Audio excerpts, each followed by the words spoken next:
Taming the High Cost of College, Episode 104. You have kids, they grow up, and before you know it, it's time to plan for college. Where do you start? How much is it going to cost? Will you qualify for financial aid? Should you be looking into scholarships? When will you be able to retire? What about student loans? The list of questions is never ending. The good news is, all the answers are right here. Welcome to the Taming the High Cost of College podcast. Here is your host, certified financial planner, Brad Baldridge. Hello and welcome to Taming the High Cost of College. I'm your host, Brad Baldridge. Today we have a great interview with Laura Pennington. She is a freelance worker and she's going to talk today about how to freelance and how freelancing may fit in with a family that's planning and preparing for college. So if you ever have thought about perhaps trying to earn some additional income on the side, and in this, when I say you, it could be parents that do some freelancing on the side, or it could be students that also start a small business and do freelancing on the side. I think this is a great introduction. We talk about some websites, namely Upwork, and we give examples of how families could use freelancing as a way to help pay for college and also perhaps generate experience and other things that would help in the college application process, help pay for college, give the students skills for their career in the long run. So a lot of benefits to freelancing, especially for the right family. So if it seems like something you're interested in, please continue to listen, obviously, and get into the interview. Now, prior to the interview, we're going to do a Brad Recommends, and I've kind of restructured, and for Brad Recommends, I've got a longer-term process where I will be doing more Brad Recommends, and I've got the next 20 or so all laid out for the next 20 episodes. So I will explain that right now as we jump into Brad Recommends. The latest tips, tricks, and tools you can use today. This is Brad Recommends on Taming the High Cost of College. All right, today on Brad Recommends, I'm going to start a series and I'll do things a little bit differently. I recently put together an article that came up with 20 core concepts or core ideas that families needed to work on. Things like need-based aid and merit aid and school visits and college applications, and a number of kind of key areas that all families are going to have to deal with. So that I came up with 20 areas that families are going to have to understand and learn about and then apply themselves to each of those 20 areas. Now, in addition to that, I came up with more than 20 areas that are required for some families. So as an example, everybody's going to have to visit colleges. Everybody's going to have to figure out how to apply to colleges. Everybody's going to have to figure out financial aid. In addition to those 20 core ideas, there's also many other things that only some families are going to have to deal with. You know, as an example, divorce. If your family is divorced or parents are divorced in a college situation, things happen a little bit differently. So there's something you're going to have to learn if you're divorced. Now, if you don't happen to be divorced, then that's not something you're going to have to deal with. So that's kind of an optional area that you're going to have to get involved in. So examples of optional areas would be divorce and being involved in the military, the GI Bill. If you own a business, if grandma and grandpa are going to help pay for college. If you're interested in the elite schools, there's all kinds of different areas where families are going to have to work on them, but only if they apply to you. So what I'm going to do in Brad Recommends for the next 20 episodes or so, I am going to talk about each of the one of the core ideas in a little bit of detail. So I'll spend 3 or 4 minutes talking about each core idea. And then I will also bring up one of the optional ideas. And that way you can kind of learn about each of these areas in a little bit of detail. And then if you want to learn more, I'll be sure and include links out in the show notes to all the various other areas where you might be able to get information on this. So today, the core area that I want to talk about is need-based aid. Every family is going to have to deal with need-based aid. And need-based aid is based on income and assets of the student and income and assets of mom and dad. So need-based aid is one of 2 forms of financial aid. There's also merit aid. But if you're going to figure out need-based aid, you need to understand if you're going to qualify for need-based aid and then determine if you're going to do things to increase your opportunities to win more need-based aid or maybe you're going to figure out that you're not going to qualify for need-based aid and there's not much you can do. So need-based aid is something that every family needs to understand. Now, not every family is going to receive need-based aid. So again, need-based aid is applied for by filling out the FAFSA and sometimes an additional form called the CSS profile. And based on those forms, a calculation is made to determine if you're going to qualify for need-based aid. Now, that whole process starts early in your senior year when you're going to fill out the financial aid forms. And then later in the senior year, you'll get an offers from the colleges explaining how much aid you're eligible for. And then ultimately, you will receive that aid once you're off to college. And you can determine, not all aid do you need to accept. So if you were offered aid in the form of scholarships, you would probably take that. But if you're offered aid in the form of loans, you'd have the option of declining that piece of the aid. By the way, financial aid or need-based aid comes in many forms. So if you qualify for need-based aid, the aid could be a number of federal programs, state programs, or aid directly from the colleges. And that aid would come in the form of scholarships and grants, which is free money that you would not repay. It would also come potentially in the form of loans, which again, sometimes the loans are at very favorable interest rates, sometimes even zero. And sometimes the interest rates are not all that favorable, but it's still considered aid. And then finally, work study or jobs on campus is another form of financial aid. So a student could receive free money in the form of scholarships and grants. They could receive loans, and they could receive some sort of work, are the most common forms of need-based aid. All right, so that's kind of my very basic introduction to need-based aid. If you want to learn more, you certainly can go listen to my podcast episodes 2 and 3, where I delve into need-based aid for the entire episode, where we talk about how it's calculated and what types of aid are available and all kinds of great information. You can also do need-based aid calculations at the Need-Based Aid Calculator at tamingthehighcostofcollege/EFC, which stands for Expected Family Contribution. So if you go to tamingthehighcostofcollege/EFC, there's a online calculator that can help you calculate your need-based aid. And if you scroll down on that page, there's also some videos that explain, again, similar to the podcast, but if you'd rather watch a video, it will explain the types of aid, how the aid is calculated, and it also teach you how to fill out the form. So a lot of people struggle with, well, what is my income and what are my assets and what do I include and what do I not include? And all that is explained very well at the Taming the High Cost of College/EFC, where we have a calculator and training videos. All right, next I want to talk a little bit about an optional situation. So if your family happens to be homeschooled, this would be an optional area that you may need to work on. So if you're involved in homeschool, obviously you'll need to do it. If you're in the traditional realm, you do not. So homeschool, the challenge there is if you are homeschooling, obviously the support that most families get from their high school is not available to you. So the key areas there would be the lack of a counselor. So in other words, a lot of guidance counselors out there help students choose majors, choose careers, and help guide the student towards a college or a career path. And without a counselor, that then leaves it up to the parents to either figure it out, or perhaps you could hire somebody. There are a lot of independent college counselors out there that would do the job as well, obviously for a fee, but that may be an alternative as well. The other downside, as far as homeschool is concerned, is a lack of a transcript. So a lot of colleges would like to see your high school transcript and your GPA and that type of thing. Obviously, if you're homeschooled, that transcript may not exist in the typical transcript form, and it's up to the families that are homeschooling to be able to build a transcript so that you can submit it to the colleges in lieu of an actual high school transcript. So you need to document the student's work, you need to document the courses and other educational opportunities that the student did take advantage of, and be able to present that to a college in a form that would help them agree that the homeschooling that was done is equivalent to high school. So the biggest challenge, of course, is colleges want to bring students to their campus that are qualified and capable and will succeed.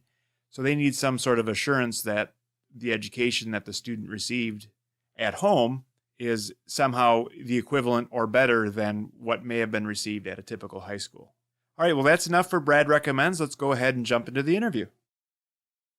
All right, today we're sitting down with Laura Pennington. She is a freelance writer and coach. Welcome, Laura. Thank you for having me. Before we jump into things, can you tell us a little bit about your story and how you came to be doing what you do? Sure. Well, I was most of the way through a career and all of the education to become a teacher. I was in the midst of my PhD program, had already gotten my master's degree in political science, and I took a job as a seventh grade teacher in Baltimore City. A year into that job, and I burned out in the biggest way possible and realized traditional education wasn't for me. That sort of led me to freelance writing, which I did part-time for a year and then launched full-time in 2013 and have been doing it ever since. And now I coach other people how to start online careers as freelance writers or virtual assistants or really any type of freelancer to make a part or full-time income. Oh, wow. Great. So you've been kind of an accelerated path here. So what is the attributes you feel like you might need to have in order to jump into freelance type work? I think, first of all, you have to be really self-disciplined. This is true whether or not you already have a day job or some other type of responsibility. I always knew that I was good working on a deadline. I never turned college papers in late or anything like that. So I think that's really important, working on a deadline and being disciplined. Also being willing to put yourself out there and pitch yourself to people, because when you are the sole person behind your business as a freelancer, you have to be willing to ask for the business, to ask for the sale, and to speak really confidently so people want to work with you. Absolutely. So let's kind of tie this in a little bit with college planning. So a lot of my listeners are going to be parents of high school kids, and they're trying to figure out college. So I see freelancing as a way for either mom or dad or both, or the students to be able to raise some additional funds. So can you explain a little bit about how freelancing works? Because I think it's an area that a lot of people aren't very familiar with.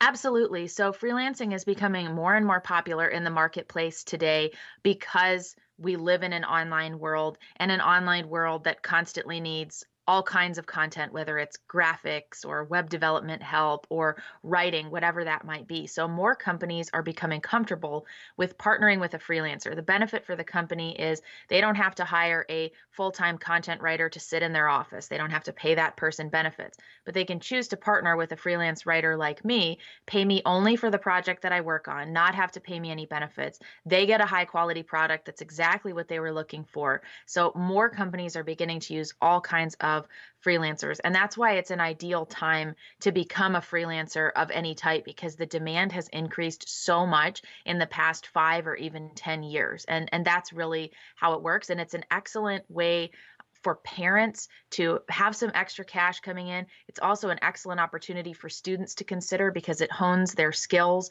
in the marketplace. It's almost like having, an internship you create yourself, something that's going to look great on your resume when you graduate.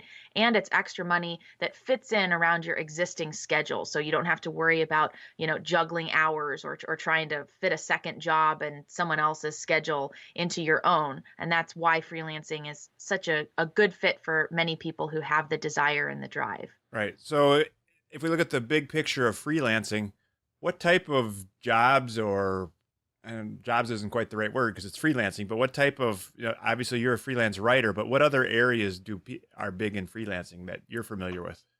Graphic design is a big one. If you have any graphic design skills, virtual assistants is a huge one. So someone who might need basically an administrative or an executive assistant to carry out a project for them or to work with them on an ongoing basis may hire someone to do it digitally. So we don't need someone in the exact geographic area. It can be somebody anywhere who does the work on a deadline. Web developers, web designers, voiceover artists, comic book artists, all kinds of people can work online. Transcription is another big one. Translation. All of these are great opportunities to make some extra money and also learn a new skill and, really have your own business that works for you as much as you want it to. It could be 2 hours a week. It could be 20 hours a week or more. Right. And then, of course, you went to the other end and you are now doing freelancing full time. Is that correct?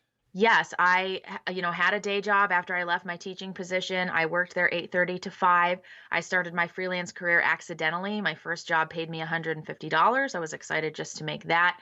And very quickly, my business began to scale, even on a part-time business. I was earning the same amount of money freelancing as I was at my day job within a little less than 3 months of getting started.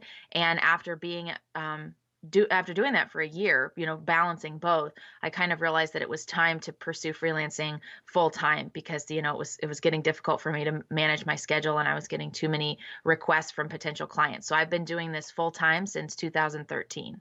Okay. So let's say that we've got a family, and as part of their college planning, let's say mom or dad is saying, okay, well, we need to raise a little extra money for college. This freelancing thing sounds interesting. Where do you start? How do you, obviously how do you advertise or find people that are willing to pay you? How do you set up your business? All that kind of stuff. Where do you start? I think the first place you have to start is by taking an inventory of your skills. So, what do you already know how to do so that the learning curve is as simple as possible? So, for example, if I had started as a graphic designer, I probably would have had to go to art school. I don't have a design background or, really know a lot about that. So, the learning curve would have been very difficult for me. So, I picked something that I at least thought I was good at. I had a number of professors in college and graduate school tell me I was a good writer. So, I went with writing. So, no matter what direction you go with freelancing, pick something that you already have somewhat of a background in. Now, if you don't feel confident with your writing, virtual assistant work is a great alternative because most people have had some experience managing a calendar, doing internet research, managing an office, doing customer service, and those other tasks that a VA typically does for a business owner. So that's a great place to get started. You got to figure out what you want to do. It should be something that you have a background in, but also that you like doing, so that you will feel motivated to do the work. The next thing you need to do is to figure out where you're going to get clients. One place that I recommend as a great location to go when you're starting your business is Upwork. Upwork is the biggest freelance marketplace in the world. Most people go there to post their jobs. It works pretty simply. The client goes in and posts a job, say they need 5 blog posts. They'll write something on there that says, I need 5 blog posts about such and such topic. I need this within a week. Then various freelancers will respond to that job post and talk about their background and why they're a fit, how quickly they could do it, and what they would charge for it. The client then picks a freelancer to work with, and the site sort of acts as an intermediary, as an escrow service.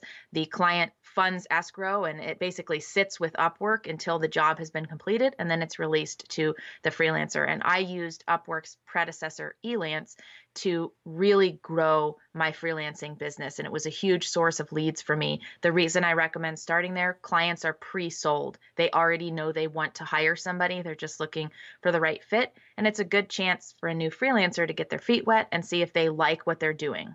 Right. Absolutely. So I'm a business owner, obviously, and I use Upwork quite often for those unusual projects where especially when I don't even know where to start. So as an example, the federal government collects a lot of data about colleges, and they put it in this big database. And then they say, if you want this data, you can come and get it for free. All you need to do is use a program like SPSS or Strata, or there's a number of different programs I know nothing about that are able to get the data, and you can then manipulate it and pull out the information that you want. Well, I have a choice then. I can either learn and purchase all that software and all that kind of stuff. Or what I did is I went to Upwork and I said, I'm looking for a data science expert that understands these programs, that can go to this website and download the data and then pull out what I need.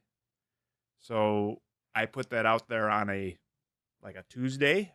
And by Friday, I had somebody that, and I got probably 25 responses. And of the 25, 5 I felt were qualified, and I kind of picked through them and decided which one was the good fit.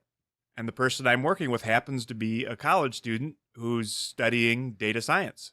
And so he's in the classroom learning about how to work these programs and understands the stuff. And it's an opportunity for him to make a few $100s working with data. It's kind of like an extra homework assignment for him. But it's got a real life example. So that would be an example of how it looks from the employer side. Can you give us an example of maybe someone that you've worked with or what it looks like from your side as far as what it looks like if you're the freelancer? Sure. So I'll tell you a little bit about my experience, and then one of my students who's taken my Upwork course and had great success with it. What I do is I use search techniques and tactics to identify the type of jobs I want to bid on. You do have to pay to be a member of a site like Upwork as a freelancer. The cost is very minimal, particularly if you are going to be earning several contracts there a month. And they give you what they call connects. It's basically like the right to bid on projects. So if a job pops up that I'm interested in, it will say 2 connects to build on this. And I think I get something like 100 connects a month, and you can always purchase more. So I'll go in, write a proposal, ask any questions I have of the client. The client might message me back and ask for more clarification. They might ask to jump on a 5-minute phone call to make sure that I've got the right background. They may even do a test project. So let's say instead of hiring me for 15 blogs, they'll hire me for 1 to make sure that I do it properly. It's really important as the freelancer that you have work samples or testimonials. So work samples are not as important for virtual assistant jobs. You might not even have those, but for a writer, a designer, a developer, a web designer or logo designer, those samples are important. It shows the client your skill level and the quality of your work. And from there, then the client will hire you, fund the escrow, or set it up on an hourly contract, and you will submit the work through the site and get paid through the site. Now, one of the main reasons I love Upwork and my clients love using Upwork is because they handle the payment issues for you. You don't want to get stuck in a situation early on as a freelancer where you're spending a lot of administrative time tracking down money. So Upwork, it's an act of good faith. When I start say a $500 project with a client, they fund that $500 on Upwork's website. It's not released to me until I finish, but that way I know that the client has the funds to pay for the project. They know that it will be released to me when I'm done. So one of my clients, Jamie, took my course, my Upwork class, and was offered her first contract paying $270 within just 2 weeks of starting on Upwork, and landed 2 more contracts from that as well. Okay. So when you this contract for $270. So then is that obviously that's a job that's been defined somehow? I mean, can you get into a little bit of the details of what that looks like? It really depends on the freelancer and on the job itself. So you will find people bidding all across the board. And with different freelancing sort of subsectors, there are multiple different opportunities and types of jobs. So for writing, a standard example might be a 500-word blog post. You will find people who bid anywhere from $15 on that all the way up to $100 plus, dependent on the material and their experience. So I know for Jamie, that was a project where she wrote a couple of blogs for the client. But one of the other benefits of Upwork, as is shared through her story and certainly mine, is that the client was so happy with the work that they hired her again and again. And that's actually been the secret to operating my freelance business at the 6-figure level, because starting from zero every single month and booking a bunch of clients is a tremendous amount of stress and work. But if you can wow your first couple of clients, they will continue to work with you. So a lot of my clients have been with me for 12 months, 18 months, 24 months. And that's a great way as a college student or as parents of a college student to know that you have regular income coming in, but you're not having to leave the house and commute to a part-time job and work strange hours or work holidays. You're working in your off hours when you have the time to do so. Right. So then obviously you are working on Upwork. So you have some sort of profile, right?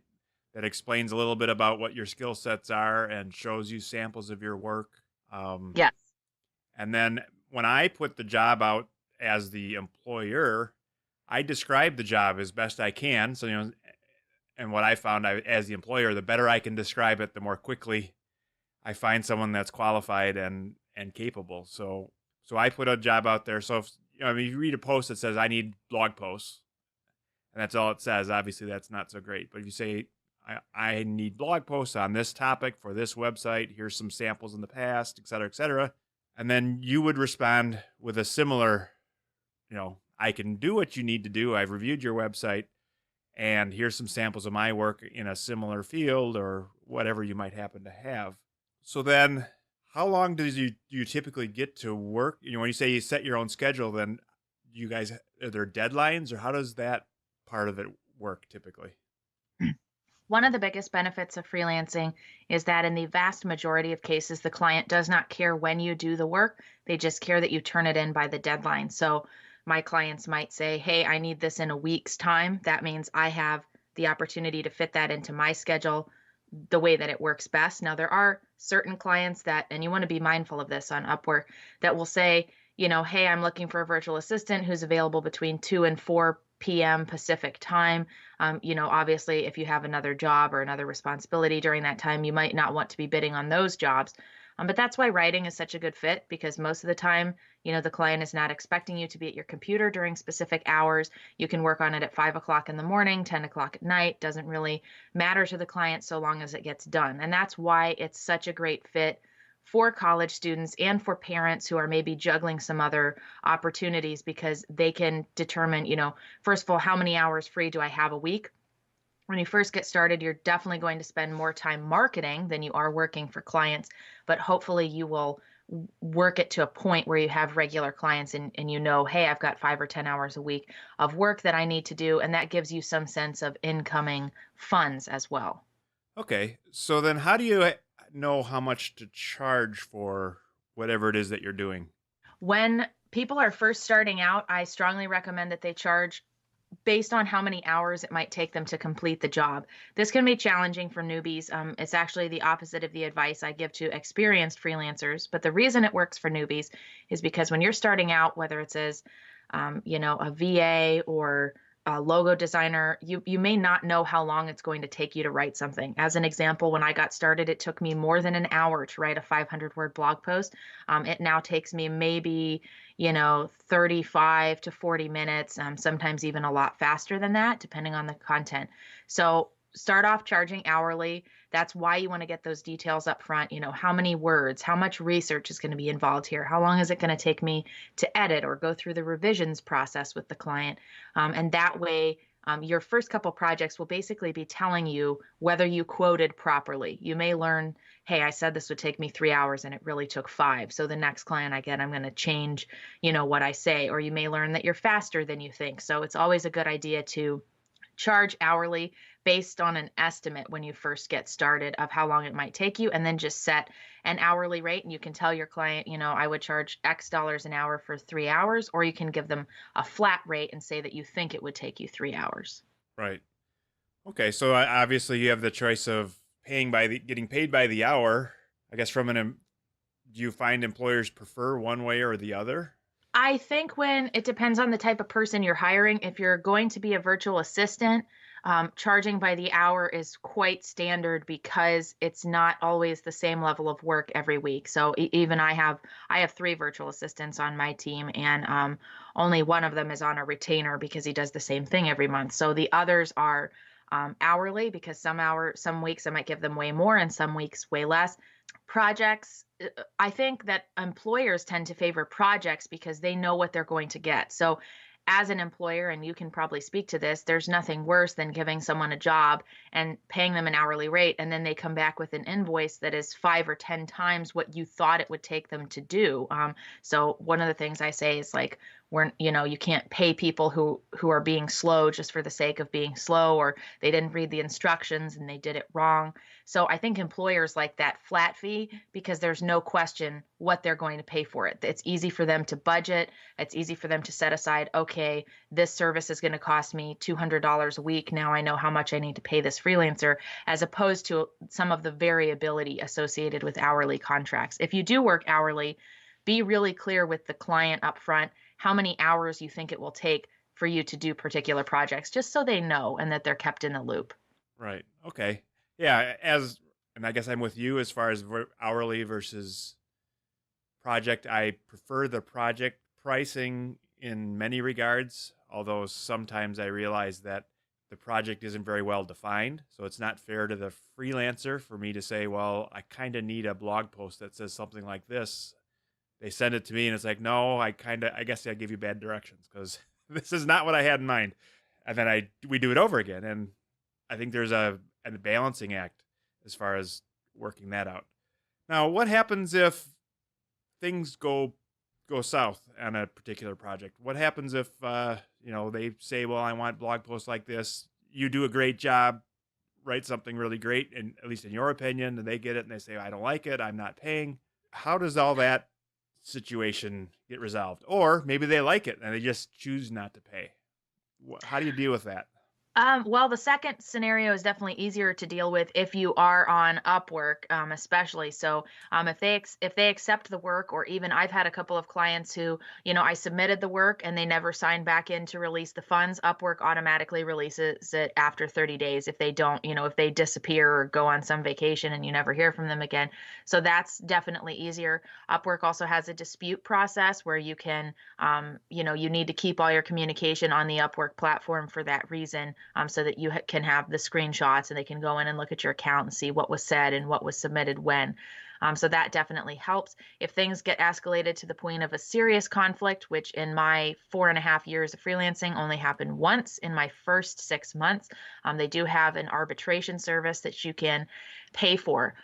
Now, the best way to deal with a situation where the client doesn't like the work is to avoid that situation entirely, which sounds kind of, trite, but it's true. So have writing samples or any kind of samples, go through multiple, have multiple milestones where the client needs to sign off on the work. So say, for example, you're a writer, you're going to submit a draft, get the client's feedback, that you're going to get paid half the project on the draft, and then incorporate the client's feedback, finish the work, turn it in. So that way there's less room for the client to say at the end, hey, I hate this, I don't like it, because that's totally ridiculous. You reviewed a draft. And one of the other ways I avoid this problem is to make sure they have seen my writing samples. And once I learn more from them what they're looking for, I'll say, do you agree that the same tone, structure, style, format that I've showed you in my samples is what you're looking for? And that's their opportunity to say yes or no. Because if you've accepted the quality of work in my writing samples, likewise, it's going to be pretty much the same for you. So that's one way I avoid that. I mean, I think disputes and claims that it's terrible happen rarely. I mean, you do have to have some writing talent in order to succeed as a freelance writer, but you also don't need to be, Stephen King or someone who's been published in the New York Times either. You just need to be a high quality writer. So when a dispute happens, I have only had one in the last year. And I chose to just let it go because the client was they had accepted my work samples. They were just so difficult to work with. And honestly, for me, it was not worth any amount of money to spend any more time on the phone arguing with them. So I maintained the copyright to use those materials in my portfolio. I just simply threw them into my portfolio as work samples and went from there. But it doesn't happen often. It's happened to me maybe 5 or 6 times, and I've worked with more than 300 clients. So, depending on whether the client's being abusive or whether it's within reason, you kind of have to make a judgment call in that moment about whether it's worth fighting. But you definitely have more protection if you're on a site like Upwork, especially if the client is saying, oh, I never received the work. It wasn't turned in on time, because there is a paper trail of what happened when. Right. So Upwork sounds like a great site to get familiar with. So that's one of the things I would encourage if you're thinking about it is just get on Upwork and kind of read through their help screens and set up an account and look at some of the offers and bids and just familiarize yourself with what's going on there. And it'll also help you, I think, come up with what it is that you want to do, whether it's writing or software development or graphic design or all the other things that we've talked about. Now, do you find people specialize in an industry? I mean, if I asked you, what do you excel at writing about? Do you have certain topics that are yours, so to speak? Yes, and this is why I recommend that writers get some kind of a niche. Some of it is trial and error through the practice of writing and realizing what you do and don't like writing about. For example, someone hired me for a software project early on and realized I wasn't good at it and I didn't like doing it, so I never took that again. My specialty is writing in the insurance, financial, and legal industries. That's where the majority of my work experience came prior to becoming a freelance writer, so it was kind of an easy transition into that. I do think it's easier for people to either focus on a very particular type of content, for example, blog posts or white papers or sales copy or even fiction books. There's people hiring writers to do creative work on Upwork as well, because it helps your brain stay in the same section all the time, where you're not jumping all over the place. But specializing in an industry and allowing yourself to become a known expert in that industry also has a tremendous amount of benefits. I get a lot of people who hire me because they know I do legal writing. They've heard of me before. I just had a client I've never spoken to. And they hired me 2 days ago without even having a conversation with me, just hired me straight on Upwork and said, I've heard great things about your work. And it was a legal project. So specializing has definitely helped me. The more familiar you become with an industry, the better you can serve your clients. Your clients also don't have to give you as much instruction because you know their world, you know the terminology and the things you can and can't do. So that helps a lot. Absolutely. So that brings a kind of maybe a tip to my mind is that if there's any, obviously, if you're a professional in a particular industry, again, if you happen to be a banker and you wanted to, write about that type of stuff, but also where your hobbies and other interests lie. I mean, if you're an avid football fan, you could perhaps start writing and blogging or doing work around sports. If you play board games or there's lots of industries, I guess. If you're a good cook, you could get involved in the various cooking sites and cooking industry and writing stuff in that area. So figure out what it is you may already know a lot about, and that may help you be a more effective writer as well. Yeah, so I think we've learned a lot about the whole concept of freelancing, and I think it's a great area for families to understand. And I know you've got a couple of resources out there, so let's talk about, I know you got a free guide and I guess also some free trainings. Can you tell us more about those and where to find them? Sure. So my main website for writing advice is all spelled out, sixfigurewritingsecrets.com. You can opt in there to get a report specifically about how to use Upwork, my best tips for using Upwork. And then I've also got some other cool resources in a library that you'll get after you sign up. Typical writing rates, for various projects, how to interact with clients and determine whether someone's an ideal client, and some tools you can use to stay organized. And then also on my course-based website, laurateachesyou.com, I have a free course. I have one for virtual assistants, and I have one for writers called How to Select Your Freelance Writing Niche. Great. We will put all the links to that material in our show notes. So if you're driving or exercising, you can just pop over to Taming the High Cost of College and get all those links. I really appreciate it, Laura. Is there any final thoughts you would have for parents of a junior that My only advice would be, don't wait. If you think you have the writing talent, give yourself a shot. I never would have imagined this would have even been a regular part-time or full-time income for me. But if you have the talent and the desire to do it, my only regret is that I didn't start sooner. So if you are the parents of a junior, it's a good opportunity to start now. You could be banking some money for college already, and something that you could continue to use to support your student as they enter college. All right. Thank you much, Laura. We will stay in touch. All right, that was a great episode with Laura. As a reminder, show notes are always available, so you can go to tamingthehighcostofcollege/104, which is the 104th episode. All the notes about what Laura and I talked about, as well as the Brad Recommends links, will be there so that you can get back to all the stuff that was mentioned.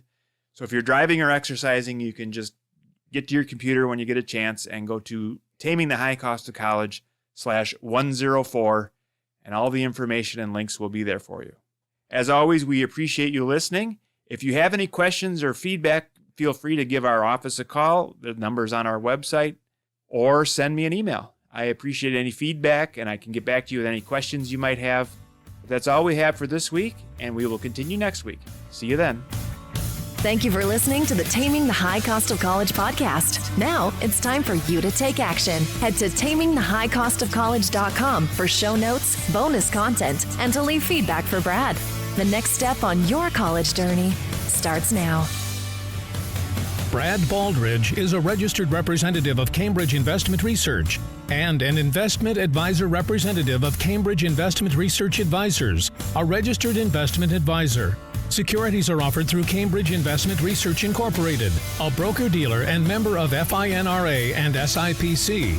Brad owns two companies, Baldridge Wealth Management and Baldridge College Solutions. The Baldridge companies are not affiliated with Cambridge Investment Research.